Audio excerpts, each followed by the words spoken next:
কোনোদিনও IPS officer হতে পারে না। আর তোকে দেখে মনে হচ্ছে তুই কোনো ছোটখাটো কাজই করিস। ইন্দ্র, মুখ সামলে কথা বল। আমি তোর সাথে ভদ্রভাবে কথা বলছি, মানে এই নয় যে তোর মুখে যা আসবে তুই তাই বলে যাবি। এই, একদম গলার আওয়াজ উঁচু করে কথা বলবি না। আর মনে রাখিস, এটা কমিশনার স্যারের অফিসের বাইরে। এক মিনিট, তুই এখানে কি করছিস? হ্যাঁ, কমিশনার স্যারই আমায় ডেকেছেন। ওনার সাথেই আজ আমার মিটিং রয়েছে। তোর সাথে মিটিং? তোর বোধহয় কোথাও বুঝতে ভুল হয়েছে রে। তোকে স্যার কেন ডাকবে? বুঝেছি, নিশ্চয়ই তোকে পিওনের কাজের জন্য ডেকেছে। তুই যদি সততার সাথে পড়াশোনা করে এই চাকরিটা পেতিস না ইন্দ্র, তাহলে হয়তো জানতে পারতিস এই শহরের আইপিএস অফিসারটা কে। মানে কি বলতে চাস তুই? হ্যাঁ, গত সপ্তাহে আমার এই জেলায় পোস্টিং হয়েছে। কি বললি? তুই তুই নাকি আইপিএস অফিসার? হাসাস না তো আর? তুই একটু দাঁড়া, একটু পরে সব নিজে চোখেই দেখতে পাবি। নমস্কার ম্যাম। ম্যাম, কমিশনার স্যার আপনাকে ডেকে পাঠিয়েছে। এক মিনিট, তুমি ওকে ম্যাম বলে কেন ডাকছো? স্যার, আপনি কি জানেন না উনি শহরে নতুন জয়েন করা আইপিএস অফিসার মিস প্রিয়া চ্যাটার্জি।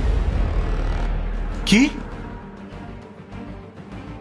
রিয়া, তুই তুই এই জেলার নতুন আইপিএস অফিসার? তুমি ভেতরে যাও, আমি যাচ্ছি। Okay ma'am. কি হলো ইন্দ্র? একটা দিনমজুরের মেয়ে সারা জীবন দিনমজুরি করে যাবে? আমি সব পুরনো তিক্ততা ভুলে একজন পুরনো বন্ধু হিসেবে তোর সাথে কথা বলতে চেয়েছিলাম, কিন্তু তুই তুই আজও বদলাসনি। তোর টাকার অহংকার আর ছোট মানসিকতা আজও বদলায়নি। Riya, I am really sorry. তুই আমায় ক্ষমা করে দে। আমি জানতাম না তুই এই জেলার নতুন আইপিএস অফিসার। রিয়া নয়, রিয়া ম্যাডাম বল। একজন সিনিয়র অফিসারের সাথে কি করে কথা বলতে হয় সেই ম্যানার্সটাও তোর মধ্যে নেই।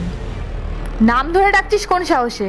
আর শোন, তোর মতো ছেলের সাথে বন্ধুত্ব রাখার আমার কোনো প্রয়োজন নেই। যে মানুষের যোগ্যতা টাকা দিয়ে বিচার করে। খুব অহংকার ছিল না তোর এই ইউনিফর্মটার ওপর? আমিও এবার দেখব কতদিন তোর এই অহংকার টেকে। ম্যাম, ম্যাম আমাকে প্লিজ ক্ষমা করে দিন। আমার অনেক বড় ভুল হয়ে গেছে। তুই শুধু দেখতে থাক আমি কি কি করতে পারি। আর হ্যাঁ, তুই যেসব ইল্লিগাল কাজে সাহায্য করিস তার সমস্ত রিপোর্ট ইতিমধ্যে আমার টেবিলে চলে এসেছে। আর তোর ফাইলটা আমি নিজেই হ্যান্ডেল করব। বাকি কথা পরে হবে। ম্যাম, আমার কথা শুনুন, একবার সুযোগ দিন ম্যাম।